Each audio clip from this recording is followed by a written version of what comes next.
Hi everyone, today is pastry day and I am going to show you how to make the most delicious Salmon Wellington. Just earlier I made a pie, it's in the oven, and I made the best pastry ever, which is the trick to these dishes.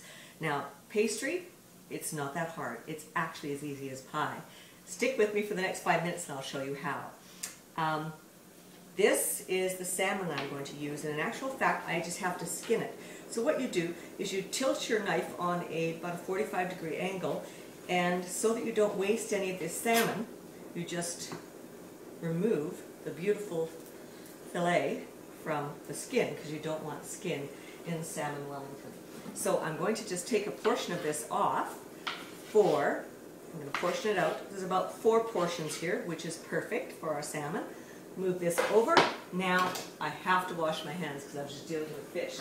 So give me a moment and we'll talk about the pastry that I'm using. Nice hot soapy water for your hands.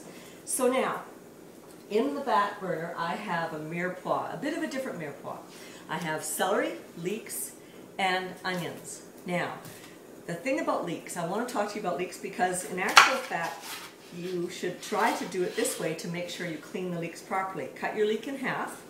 Don't bother cleaning it first. Now, dice it as small as you want. Just dice it up, very small, very big, whichever you're going to use. And then you put it in your strainer and clean it that way. And that way you get all the sand and the grit out. So take it and put it under cold water. So that's how you do the leeks. With our celery, I'm just going to dice it in half, and just a quick chop because I don't need more than about 1/4 cup of celery. So I'm going to use about 1/2 cup of onion, 1/4 cup of celery, and 1/4 cup of leeks, and that's perfect for this Salmon Wellington. So I'm going to wash all that. All right, now the onion is already in the back pot. I'm going to flip this over. I have my pastry ready to go. Now, pastry is a lot of fun, and it's as easy as pie, as I said.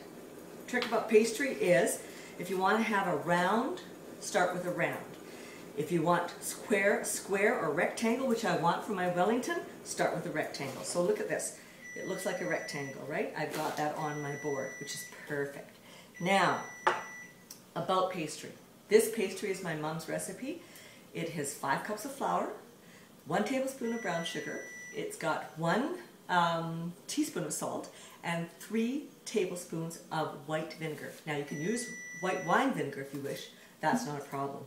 But the thing is that the trick is to always use the vinegar because the vinegar inhibits the gluten. Now if I was making bread, of course, I'd want the gluten to form because that makes your bread nice and elastic and it makes it so that it rises. But for pastry, you do not want the gluten to form.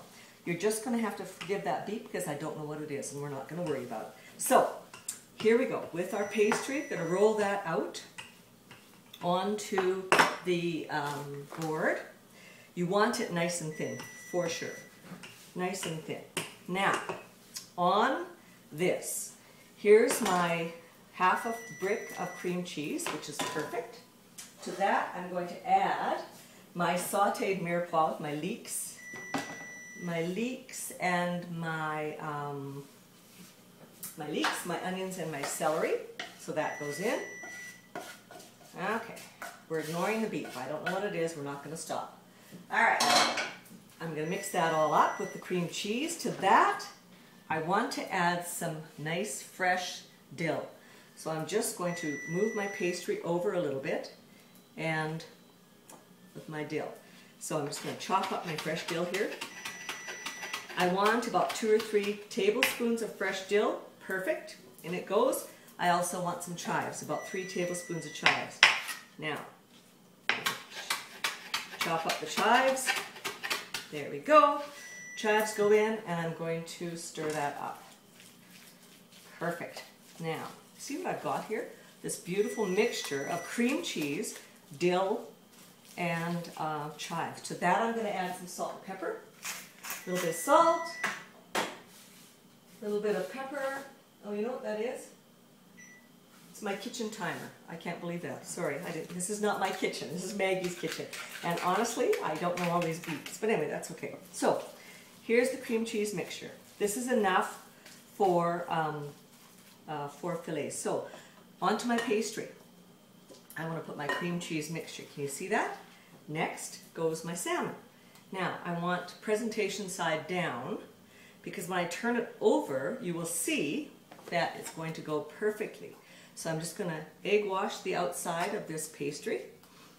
I'm just going to move it over a little bit because I do need a little bit more pastry because I want a topping. You see this cookie cutter? I just want to make a little decoration for the top. All right, so back to this. So I'm just going to fold this over, seal the edges, push that in. That's a little bit much. I'm taking that off, and now I'm going to seal the edges. All right, the trick here is you put this upside down on your baking sheet in this beautiful rectangle. To that, I'm going to egg wash it. Here we go. Egg wash that. I'm going to add my little decoration. Isn't that beautiful? Egg wash the whole thing. Goes in the oven for approximately 25 minutes until the internal temperature is 170. And it'll be perfect. Coming out of it. Look at that. Isn't that gorgeous? Now I know that that is the right temperature when I use my probe thermometer, and it comes out at 165 to 170, and then I know it's ready to go. So this has got about another 5 minutes. So that's Salmon Wellington for today, which is absolutely delicious.